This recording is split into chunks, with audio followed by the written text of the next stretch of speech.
வணக்கம். இன்னைக்கு கற்றல் படி 4 எப்படி கற்றுக் கொடுப்பது. இந்த கற்றல் படி 4 ஒரு முக்கியமான கற்றல் படிங்க. ஏன்னு கேட்டீங்கன்னா, இந்த கற்றல் படியில நம்ம ஆ என்ற உயிரொலிக்கு ஒரு வரி வடிவம் கொடுக்க போறோம். ஏன் வரி வடிவம் கொடுக்கணும் அப்படின்னு பிள்ளைங்க நிச்சயமா உங்கள்கிட்ட கேட்பாங்க. அதுக்கு முதல்ல கேட்பாங்க, வரி வடிவம்னா என்ன அப்படின்னு. வரி வடிவம் என்றால் சிம்பல். தமிழிலே சொல்ல வேண்டும் என்றால் ஒலி குறியீடு. ஆ என்ற ஒலிக்கு ஒரு ஒலி குறியீட்டை இங்கே நம்ம பார்க்க போறோம். இதுதான் ஆவின் ஒலி குறியீடு. இந்த ஒலி குறியீட்டை நீங்கள் எங்கு பார்த்தாலும் ஆ என்று ஒலிக்க வேண்டும். இதை எங்கே ஒலிக்க வேண்டும் என்று பிள்ளைங்க கேட்பாங்க. வாங்க அதை பற்றி சொல்லுவோம். இப்போ இந்த இட் என்ற ஒலியினையும் ஆ என்ற ஒலியினையும் இணைத்து ஒலித்து பார்ப்போம். இட் ஆ, தா தா தா தா தா தா தா. இந்த இட்டும் ஆவும் சேர்ந்து தா என்று ஒரே ஒளியாக, இணைப்பு ஒளியாக ஒலிக்கிறது. அப்படிங்கிறத பிள்ளைங்களுக்கு நல்லா பயிற்சி கொடுக்கணும். பிள்ளைங்க திரும்பி திரும்பி திரும்பி சொல்லி அந்த இணைப்பு ஒளியை பிள்ளைகளே கண்டுபிடிச்சி சொல்லணும். அந்த அளவுக்கு நீங்கள் பிள்ளைங்களை வச்சு செய்யணும்.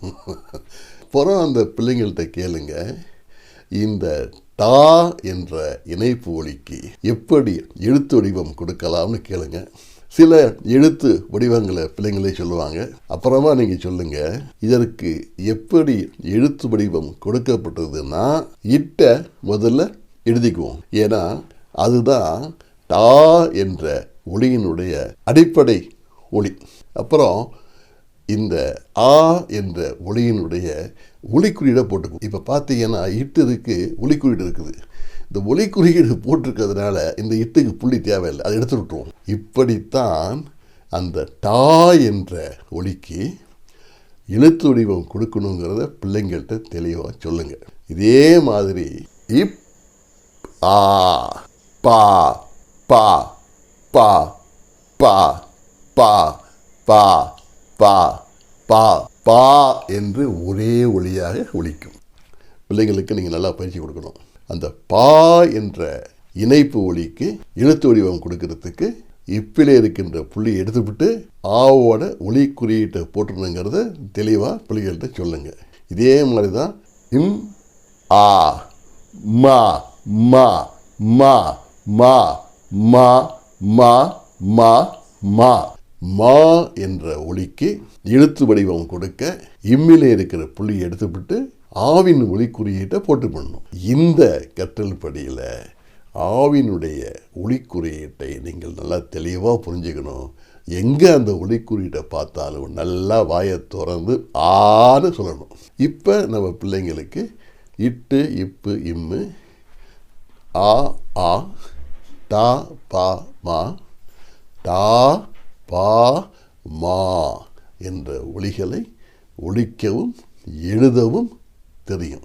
இந்த ஒலிகளை எழுதுவதற்கும் ஒலிப்பதற்கும் இன்னும் கொஞ்சம் பயிற்சிகளை பிள்ளைகளுக்கு கொடுங்க. எப்படின்னு கேட்டிங்கன்னா, எடுத்துக்காட்டா மா என்ற இந்த இணைப்பு ஒலி அல்லது உயிர்மை ஒலியிலே என்ன மெய்யொலி இருக்கிறது, என்ன உயிரொலி இருக்கிறது என்பதை மாணவர்கள் நன்கு புரிந்து கொள்ள வேண்டும். அது எப்படி செய்கிறது? மா என்ற உயிர்மை ஒலியிலே என்ன மெய்யொலி இருக்கிறது என்பதை அறிந்து கொள்ள வேண்டுமானால் அந்த ஒலி குறியீட்டை அடித்துவிட்டு மாவின் மீது ஒரு புள்ளி வைத்தால் இம் என்ற மெய்யொலி தோன்றும். அதுதான் மா என்ற உயிர்மை ஒலியிலே இருக்கின்ற மெய்யொலி. அதேபோன்று மா என்ற உயிர்மை ஒலியிலே என்ன உயிரொலி இருக்கிறது என்று தெரிந்து கொள்ள வேண்டுமானால் மா என்பதை ஒலிக்கும் போதே அதிலே ஆ என்ற உயிரொலி தெளிவாக கேட்கும்.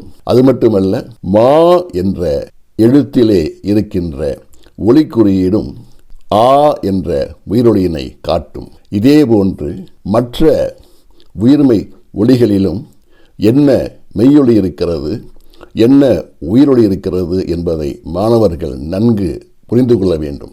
இந்த புரிதல் மற்ற உயிர்மெய் ஒலிகளை அவர்கள் கற்கும்போது அதிலுள்ள மெய் ஒலிகளையும் உயிரொலிகளையும் பிரித்து காணும் திறனை பெறுவார்கள். அந்த திறன்தான் அவர்களால் தமிழோடு தொடர்ந்து பயணிக்க உதவிடும். நன்றி.